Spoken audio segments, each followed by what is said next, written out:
Всем привет, меня зовут Шура и добро пожаловать ко мне на канал. Это уже второе видео из серии экспериментов с рафией. Первое вы можете посмотреть на канале в плейлисте «Эксперименты с рафией», а сейчас у нас мастер-класс. Мастер-класс по вязанию вот такой вот сумки. Модель очень простая.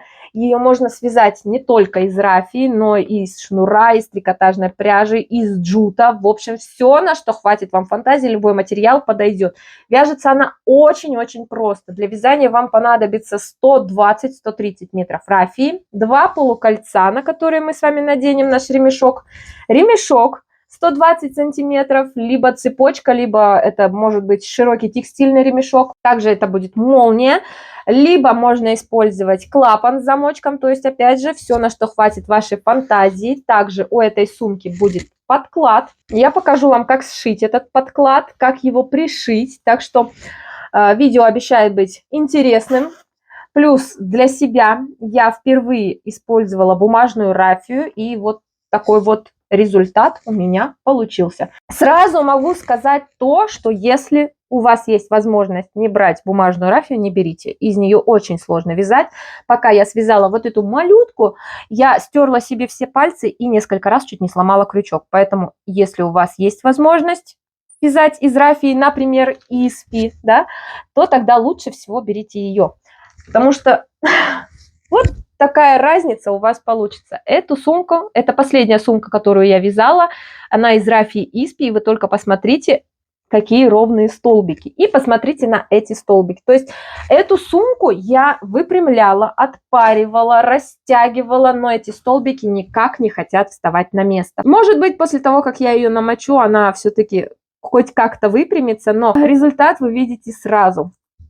Эксперименты наши состоят в том, чтобы попробовать разную рафию и показать вам разницу в готовом полотне, плюс что будет с ней, если ее намочить. Из вот такой вот рафии я ее вязала. Если у вас появятся какие-либо вопросы, обязательно пишите их в комментариях, помогу, подскажу. Еще раз повторюсь, эту модель можно связать из любого материала, будь то рафия, шнур, трикотажная пряжа или джут. В общем, все, на что хватит вам фантазии. Фантазировать можно достаточно много, достаточно долго, и с замками, и с клапанами, и с ремешками, и так далее. Так что давайте сократим количество болтовни и пойдем уже вязать эту сумку.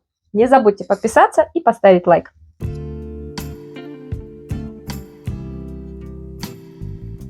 Итак, начнем мы с вами вязание с цепочки из воздушных петель. Для этого хвостик нашей рабочей нити подкладываем под рабочую нить, вставляем крючок в образовавшуюся петлю и подтягиваем. Сильно эту петельку не затягиваем, так как она нам тоже пригодится.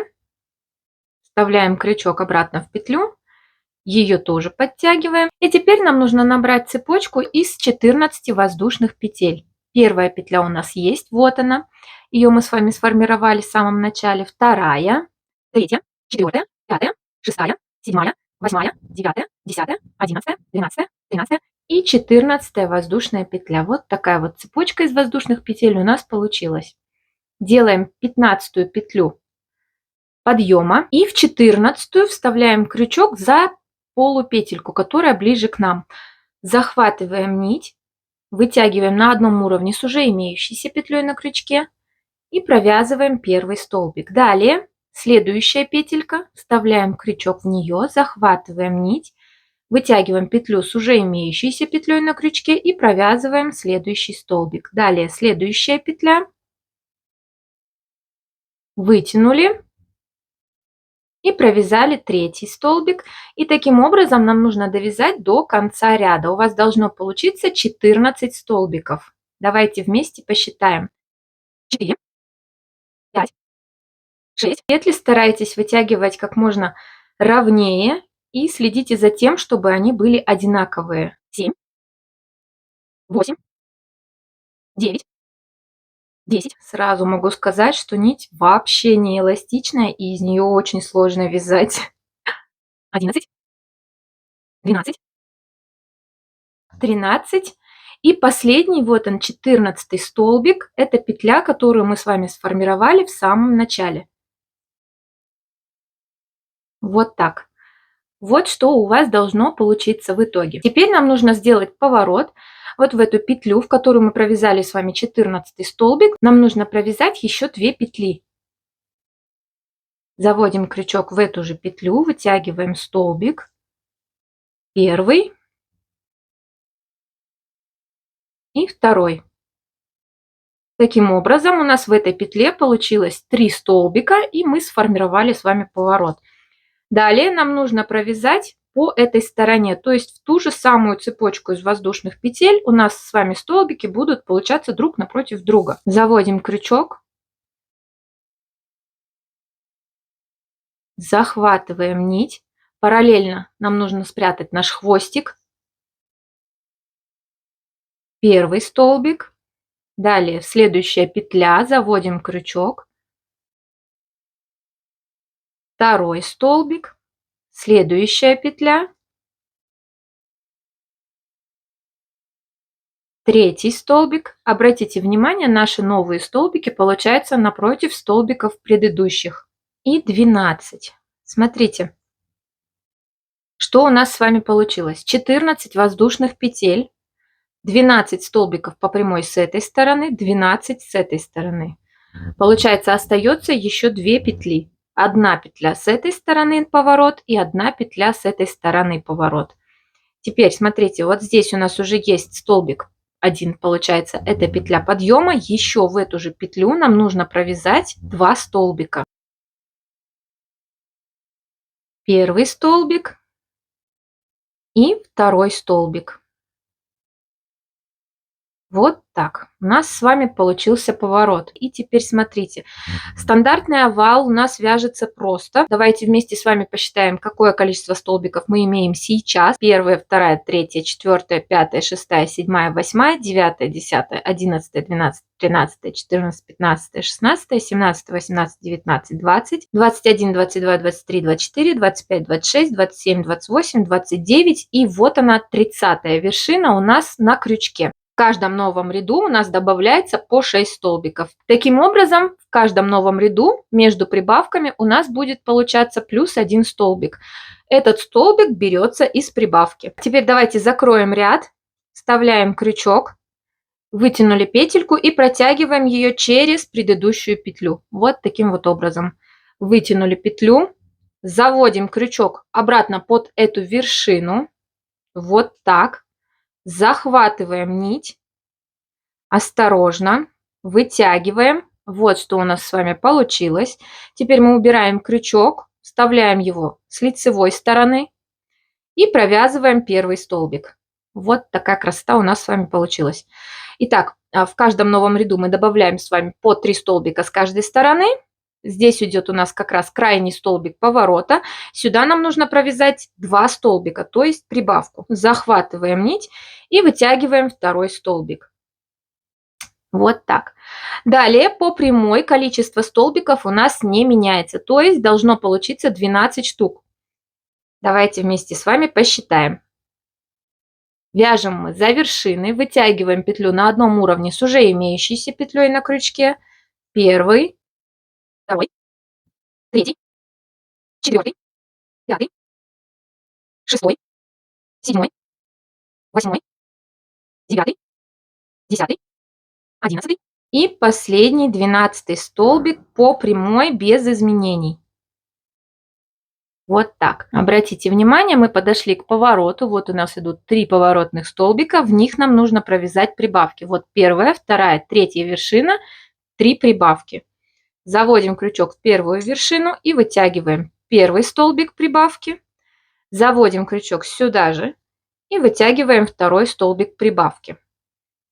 Дальше следующая вершина. Заводим крючок, вытягиваем первый столбик прибавки. Снова сюда же заводим крючок, вытягиваем второй столбик прибавки. Дальше следующая вершина. Заводим крючок, вытягиваем первый столбик прибавки. Сюда же заводим крючок и вытягиваем второй столбик прибавки. Вот что у нас с вами получилось. 1, 2, 3 прибавки. Получается 3 лишних столбика. Дальше по прямой у нас с вами 12 столбиков. Проверяем.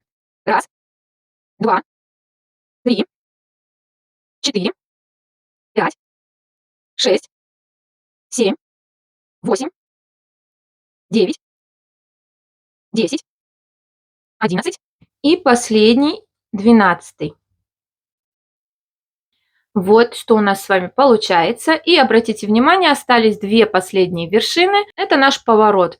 Первую прибавку мы провязали в самом начале ряда, осталось еще две. Заводим крючок в первую вершину, вытягиваем первый столбик прибавки, сюда же вытягиваем второй столбик прибавки. Дальше следующая вершина, вытянули первый столбик прибавки и сюда же вытягиваем второй столбик прибавки.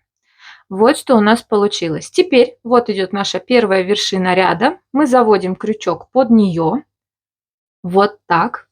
Захватываем рабочую нить, вытягиваем и протягиваем через предыдущую петлю на крючке. Вот что у нас получилось. Рафия ужасно неудобная. Надеюсь, это не так сильно заметно в видео, что из нее вообще неудобно вязать, но так как я решила делать этот эксперимент, продолжим. Следующий ряд. Давайте посчитаем петли. 1, 2, 3, 4, 5, 6, 7, 8, 9, 10, 11, 12, 13, 14, 15, 16, 17, 18, 19, 20, 21, 22, 23, 24, 25, 26, 27, 28, 29, 30, 31, 32, 33, 34, 35. И вот она, 36-я. Петля на крючке, она уже не считается. В следующем ряду у нас снова добавится 6 столбиков. Итого получится 42 столбика. То есть в каждом новом ряду добавляется по 6 столбиков. Дальше, думаю, вы посчитать сможете сами.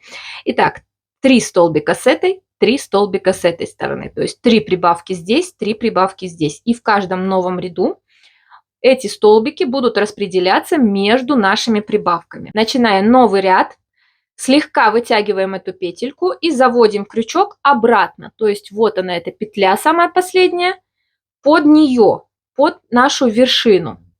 Захватываем нить, вытягиваем осторожненько, меняем положение крючка и провязываем первый столбик. Так как у нас здесь была прибавка в предыдущем ряду, значит у нас между прибавками должен быть один столбик. Вот он. В следующую петлю мы с вами вяжем прибавку. Давайте вместе. 1 и сюда же 2. Вот что у вас должно получиться. Дальше ровно 12 столбиков по прямой и 12. Обратите внимание, мы с вами подошли к прибавке. То есть вот она идет, наша прибавка предыдущего ряда. Вяжем 1 столбик. В следующую петлю вяжем прибавку. 1, 2. Снова 1 столбик. В следующую петлю вяжем прибавку. 1 и сюда же 2.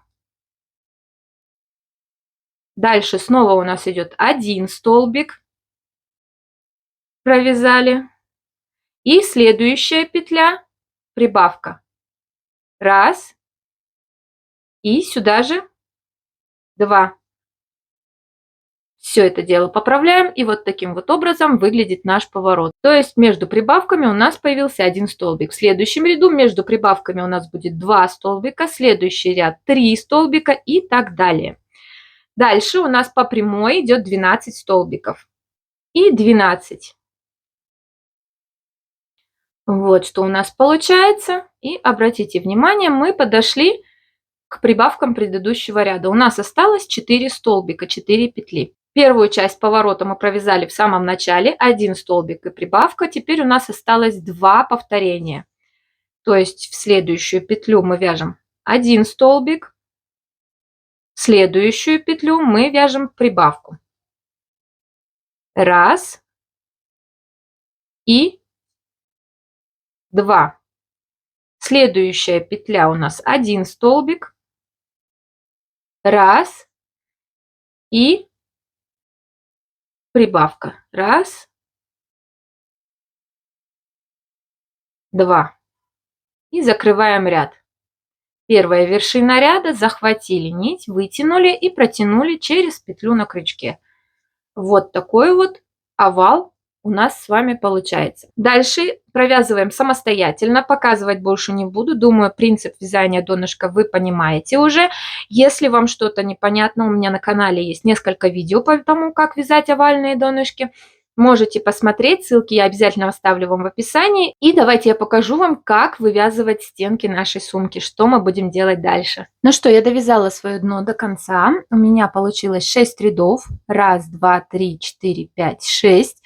В итоге у меня по кругу 60 столбиков. Теперь нам нужно наше дно хорошенько отпарить, чтобы оно у нас выпрямилось, потому что оно, видите, в разные стороны закругляется. Лучше это, конечно, делать на гладильной доске. Но мне не очень удобно это все дело снимать сразу на гладильной доске, поэтому вот так. Сетку кладу, чтобы не испортить рафию, потому что я без понятия, как она себя поведет под утюгом, поэтому на всякий случай. И теперь хорошенько проходимся паром. Дальше нам нужно его в разные стороны потянуть, выпрямить, поставить наши петельки на место, сформировать, так сказать, идеальный овал. Где-то придавить, где-то подтянуть, чтобы наше дно получилось ровненьким и аккуратным. А самое главное, максимально симметричным. Итак, после того, как наше донышко подсохло, нам нужен листок бумаги. Кладем наше дно на этот листок. И теперь нам нужно аккуратно его обвести. Именно для этого мы его с вами выпрямляли, в разные стороны тянули. Осторожненько. Сильно прям ровно идеально не обязательно. Главное, чтобы у нас получилась наша форма овала.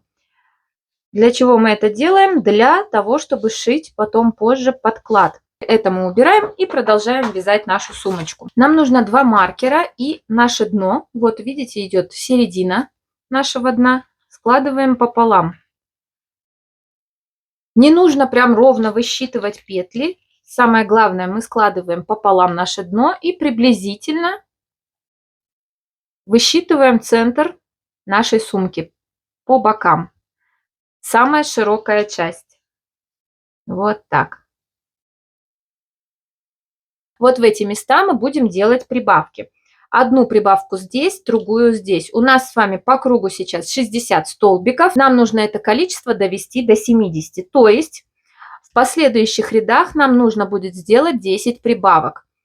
По 2 в ряду. Получается, через один ряд в течение 10 следующих рядов мы будем делать по 2 прибавки в ряду. Таким образом, у вас должно получиться через 10 рядов стенок 70 столбиков по кругу. Дальше мы вяжем без изменений на нужную нам высоту. Сейчас я довязываю без прибавок вот до этого маркера, до первого маркера.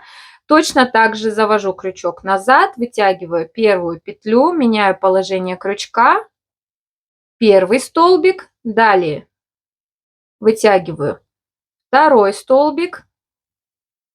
Подошла я к своему маркеру, теперь убираю его и вот в эту петлю, которую я отмечала, провязываю 2 столбика, то есть делаю прибавку. Первый столбик и сюда же второй. Вот что у нас с вами получается, то есть предыдущие прибавки я пропустила. Дальше я отмечаю эту прибавку маркером, чтобы не запутаться и не потеряться. И продолжаю вязать без изменений, без прибавок до следующего маркера. У меня остались последние 2 столбика. Теперь маркер убираю. И провязываю прибавку в ту петлю, которая была отмечена маркером. Раз. И сюда же 2. Снова отмечаю маркером, чтобы не запутаться. И вот у нас одна прибавка на ряд, и вот у нас вторая прибавка. Дальше я довязываю до конца ряда, закрываю ряд, и следующий ряд я провязываю без изменений. То есть вот здесь эти места, которые отмечены маркером, я не трогаю. Точно так же провязываю в них по одному столбику. Прибавки делаем через ряд. Ну что, я связала 12 рядов стенок, и давайте посмотрим, как это у нас выглядит. Вот такая вот сумочка у нас получается. Давайте посчитаем. Вот у нас идет последняя прибавка. Значит, вот этот ряд, у нас первый ряд с прибавками на стенке. Вот она идет, первая прибавка на стенке, дальше ряд без изменений. Вторая прибавка, ряд без изменений. Третья прибавка, ряд без изменений. Четвертая прибавка, дальше ряд без изменений. Вот она, пятая прибавка. Дальше идет без изменений. 3 ряда я уже провязала, то есть дальше мы вяжем без изменений. После того, как у нас получилось по кругу 70 столбиков, мы вяжем на нужную нам высоту. Кому-то хочется повыше, кому-то пониже, то есть здесь все решать в принципе только вам. Если вам не нравится такая форма и вы хотите кверху сумку еще пошире, тогда продолжаем делать прибавки также через ряд по бокам, то есть на нужную вам ширину. У меня здесь получается вот так, мне этого достаточно, то есть дальше у меня сумка будет идти ровно. Если вы хотите дальше расширять свою сумочку, тогда продолжаем делать прибавки. Теперь вяжем на нужную нам высоту, и я покажу, что делать дальше. Ну что, я провязала 20 рядов в высоту, мне этого достаточно. Давайте по сантиметрам сейчас замерим. В высоту у меня сумка получилась 19 сантиметров. И вот здесь в ширину в сложенном виде пополам 24,5 сантиметра. Смотрите, что мы делаем дальше. Вот я довязала ряд до конца, обрезала нить. Теперь нам нужно закрыть ряд. Вытянули нить полностью, заводим крючок также под первую вершину ряда с изнаночной стороны, захватываем крючок и вытягиваем его на изнаночную сторону. Дальше вот идет наш последний столбик ряда. Здесь идет у нас вот такая перемычка, у каждого столбика она есть. Заводим крючок под эту перемычку и в середину вершины. Смотрите, туда, откуда у нас вышел этот хвостик. Все это делаем с изнаночной стороны. И вытянули. Поправляем, подтягиваем. И вот что у нас получилось. Красивое, аккуратное завершение ряда. И ничего не видно. Теперь нам нужно спрятать наш хвостик от нити. Здесь все просто. За задние стеночки мы заводим крючок. Осторожно. Захватываем наш хвостик и утягиваем под эти стеночки. Вот так. Видите, он прячется. Дальше. Осторожно. Обратите внимание, только за задние стеночки. С лицевой стороны наш крючок не выглядывает.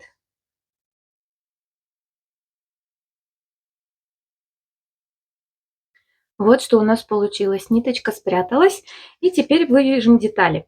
Смотрите, я уже отметила маркерами середину. То есть у меня по кругу 70 столбиков. У меня 35 столбиков с этой стороны и 35 с этой. Вот, я отметила 2 столбика. Получается здесь первый и первый, а здесь 35 и 35. Или наоборот, то есть неважно. Сначала мы складываем нашу сумку пополам. Дальше высчитываем, чтобы количество столбиков получилось одинаковое с той и с этой стороны, потому что нам это нужно для того, чтобы получилось максимально ровно. И теперь смотрите, вот эти вот перемычки задние, вот они, видите, у каждой петельки они есть. Сейчас мы будем вязать за вот эти перемычки. Мы отметили 2 петли центральные и смотрите, отсчитываем. Вот она, первая петля отмеченная, вот вторая. Первая петля отмеченная, вторая, третья и четвертая. В четвертую мы вставляем крючок за перемычку. То есть мы убираем вершину нашу. Пряжа бумажная, она мнется. Не очень удобно это все делать. Осторожно. Заводим крючок вот таким вот образом, видите? Вот она осталась, наша вершина. Она немного помятая, надеюсь, вам видно. Вот идет вершина.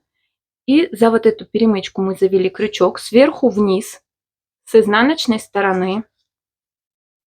Теперь берем наш хвостик от рабочей нити и вытягиваем петельку. Хвостик придерживаем, его спрячем в вязание и провязываем первый столбик ряда. Дальше заводим крючок, вот она идет следующая перемычка. Осторожно вытягиваем петли. Хвостик от нити кладем на крючок, чтобы спрятать вязание. Вытянули следующий столбик и провязали. У нас уже с вами 2 столбика. Дальше находим следующую перемычку. Вот она, вершину отодвинули, вот идет эта перемычка. И заводим крючок под эту перемычку. Хвостик на крючок. Рабочая нить на пальчики. Вытянули следующий столбик и провязали. Вот что у нас с вами получается. Вершины остаются нетронутыми. Дальше. Следующая перемычка. Осторожно поддели. Хвостик на крючок. Захватываем нить. И вытягиваем следующий столбик. Таким образом мы провязываем до конца. Получается, смотрите, 1, 2, 3 вершины, в 4-ю начали. Точно так же и с этой стороны. 1, 2, 3. Вот в 4-ю мы должны закончить. Вот я подошла к концу. Смотрите, вот они 2 петли, которые у меня отмечены. Первая петля, вторая, третья, и вот она 4-я. В нее мне нужно закончить. Но я провязываю здесь не столбик, да, то есть вот так. А вот эту петлю я делаю соединение. Вот так провязываю. И теперь, смотрите, разворачиваюсь в эту сторону. То есть мы вязали вот сюда, поворачиваем вязание вот так. И теперь нам нужно соединительными столбиками пройтись под каждой вершиной. То есть вот она наша первая. Ее мы пропускаем. И вот сюда во вторую мы заводим крючок. Вот так. Захватываем рабочую нить. Осторожно вытягиваем. И протягиваем через предыдущую петлю на крючке. Вот что у нас получилось. Далее заводим крючок в следующую вершину. Захватываем нить. Осторожно вытягиваем. На одном уровне вытягиваем. Следующая. Вот что у нас получается. Дальше. Следующая вершина. Завели крючок. Захватываем нить. Вытягиваем. И протягиваем через предыдущую. Старайтесь вот эти вот соединительные столбики делать как можно ровнее, чтобы они у вас получились максимально одинаковыми. Вытянули и протянули через предыдущую. Следующая вершина. Вытянули и протянули через предыдущую. Также можно оставить и вот так. То есть кому как больше нравится. То есть вот эти соединительные столбики не провязываем, обрезаем здесь нить и прячем в наши хвостики. Теперь точно так же, как и здесь, нам нужно сделать с этой стороны. Опять же, вот они идут. Наши 2 столбика, отмеченные маркером. 1, 2, 3, в 4 начинаем. Вот они, последние 2 столбика. 1, 2, 1, 2, 3 и в 4 заканчиваем. Потом это все вручную поправляется.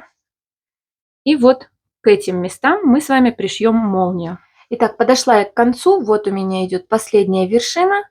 Завожу крючок, провязываю последний соединительный столбик. Вот так. И теперь смотрите, нить я уже обрезала. Я беру этот хвостик и делаю вот такую вот петлю. Теперь это дело хорошенько затягиваем. И хвостик от нашей ниточки прячем за задние стеночки нашего полотна. Теперь нам нужно хорошенько отпарить нашу сумку. Выпрямить, потянуть ее в разные стороны, чтобы наши петельки стали на место. То есть мы отпариваем изнутри, а потом делаем вот так и растягиваем. Отпариваем изнутри опять и вот так ручку ставим внутрь и подтягиваем вверх. То есть в разные стороны потянуть, чтобы наша рафия приняла форму и впоследствии больше не растягивалась. Подклад. Я уже все перенесла на ткань, вырезала. И теперь смотрите, как мы выясняем, да, так скажем, наши мерки. Сумка у нас трапециобразная, да, то есть у нас снизу она уже, чем сверху. И меряем верхний обхват, то есть самую широкую часть нашей сумки. У меня получается 54 сантиметра. Эту цифру я делю на 2 и на 4. Если поделить на 2, получается 27. Если поделить на 4, получается 13,5. Ткань складываем пополам и переносим сначала 27 сантиметров, то есть пополам разделили. И потом отмечаем середину 13,5 сантиметров. То есть ту цифру, которую мы поделили на 4. Дальше мы отмеряем середину с этой и с этой стороны до низа. То есть нам нужен центр внизу. И после этого мы измеряем обхват нижней части. У меня получилось 45 сантиметров. 45 сантиметров делим на 2, получается 22,5 сантиметра. И вот в этой стороне я от центра измеряю 11 в эту сторону с копейками и 11 в эту сторону. То есть, чтобы у нас получилось ровно посередине. Потом вырезаем, и вот такие вот две детали у нас получаются с вами. Дальше дно. Точно так же складываем ткань пополам, обводим наше дно и вырезаем. Тут у меня уже есть вкладыш из фетра, то есть я вырезала и вставила ровно посередине, чтобы укрепить свое дно. Скрепила это все булавками, и теперь у меня все готово. Еще можно сделать карман, можно не делать. Карман у меня 15 на 15 сантиметров квадратный. Что мы делаем дальше? Дальше нам нужно отмерить нашу молнию. Отрезать я буду с вот этой стороны, то есть где у меня есть замочек. У нас должен остаться запас примерно 4-5 сантиметров, который уйдет внутрь нашей сумки, чтобы у нас не было вот здесь вот никаких вот этих вот штучек некрасивых. Поэтому мы оставляем примерно 4-5 сантиметров, которые потом в процессе у нас уйдут вот так внутрь сумки и будет болтаться с этой стороны. И здесь отмеряем по нашей вот этой вот детали. Здесь оставляем примерно плюс 1 сантиметр для подворота. Теперь вот эти части нам нужно, чтобы они не секлись, подпалить зажигалкой. И потом складываем нашу молнию вот так. То есть мы убираем вот этот хвостик в 1 сантиметр в сторону. И подгибаем нашим уголочком. Вот что у вас должно получиться. Здесь нам нужно будет слегка подшить, закрепить нитками, а вот эту часть потом обрезать, которая нам не нужна. Вернемся к подкладу. Для начала нам нужно обработать со всех сторон наши карманы. Если у вас ткань сечется, и если у вас есть оверлок, если нет оверлока, то выбирайте ткань, которая не сечется. Складываем нашу ткань так и еще раз. То есть делаем подгиб, чтобы у нас ничего не вылезало. Тогда карман нужно будет делать как раз по размерам вот этих подгибов. То есть добавить еще плюс несколько сантиметров для подгиба. Это все закрепляем булавками, прикрепляем к одной из половинок нашей сумки. И перед тем, как сшить наши половинки, пришиваем сначала карман и только потом соединяем половинки. Иначе потом вам будет неудобно.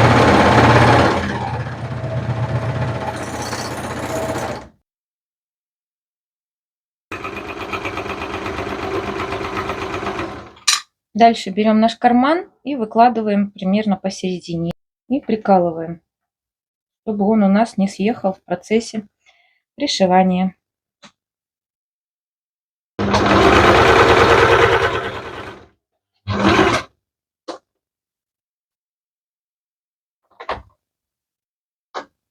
Карман обязательно пришиваем на лицевую сторону нашего подклада, чтобы он у нас остался красиво внутри. Теперь нам нужно обработать вот эти верхние части, чтобы они у нас не пушились. Можно оставить так, в принципе, здесь ничего страшного нет. И складываем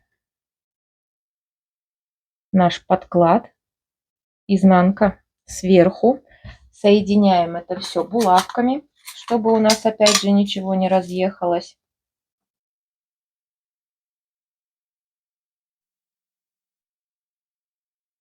И нам нужно прошить вот эти вот части.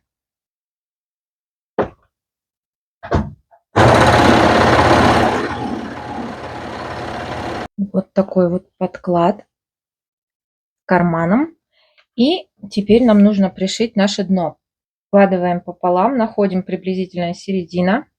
Здесь у меня середина отмечена. И скрепляем булавкой. И вот что у нас примерно должно получиться. Дальше нам нужно соединить наше дно с мешочком. И теперь давайте примерим. Выкладываем.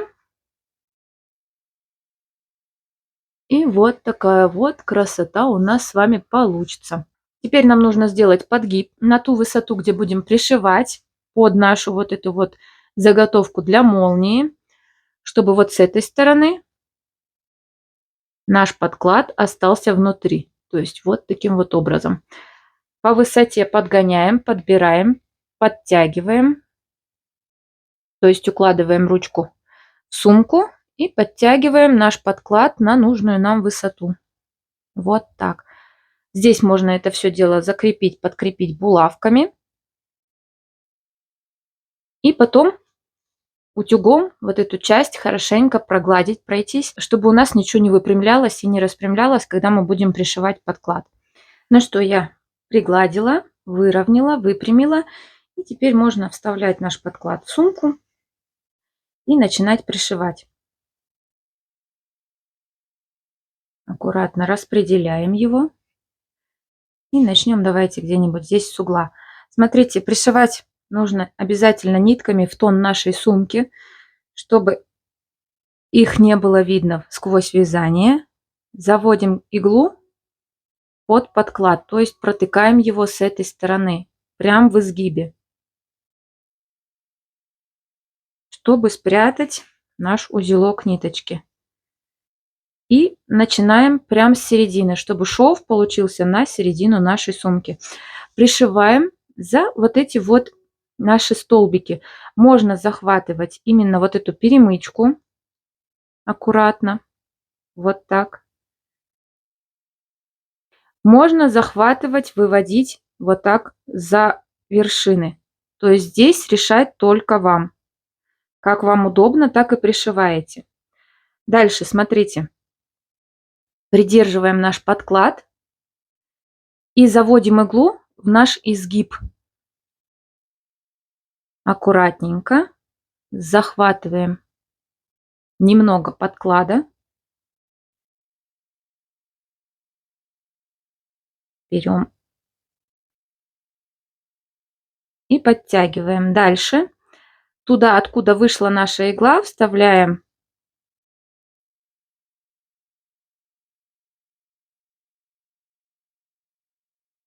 и с обратной стороны.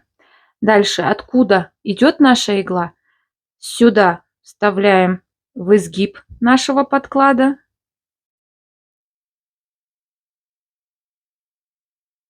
И вытягиваем. И обратите внимание, когда мы пришиваем за вот этот вот изгиб, нашу нить не видно, что она у нас другого цвета. Ну что, у меня сумка почти готова. Вот так она у нас сейчас выглядит. Я пришила подклад. Обратите внимание, не видно наших ниток ни с этой, ни с той стороны. Вот так это выглядит. И теперь нам осталось пришить молнию. Я вот здесь ее подготовила. Помните, как я сказала? Складываем пополам и уголком прикрываем с этой и с этой стороны. Теперь прикладываем молнию вот таким вот образом, чтобы край молнии сошелся с краем нашей сумки. Вставляем иглу вот с этой с изнаночной стороны, чтобы спрятать наш узелок. И выводим где-нибудь здесь.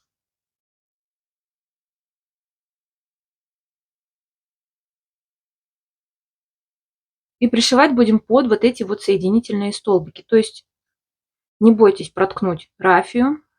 Ничего страшного в этом нет. Главное, пальцы себе не проткните.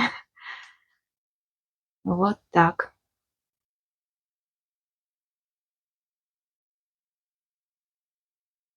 Нить сильно не затягиваем, чтобы у нас не получилось гармошки.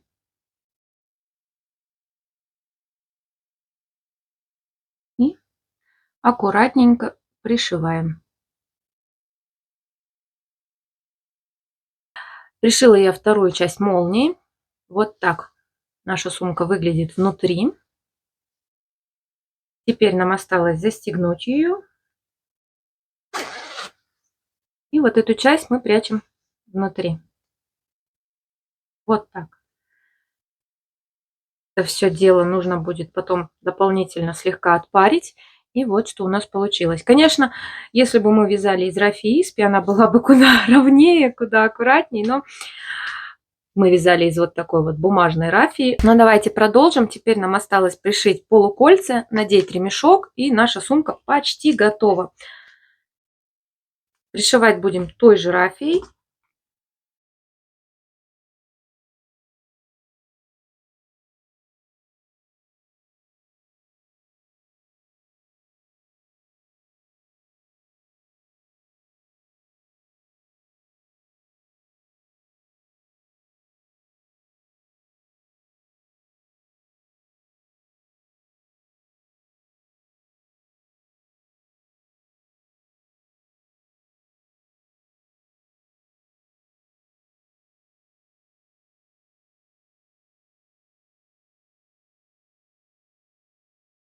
Ну вот и все, полукольца пришиты. Вот такая вот красотка у нас с вами получилась.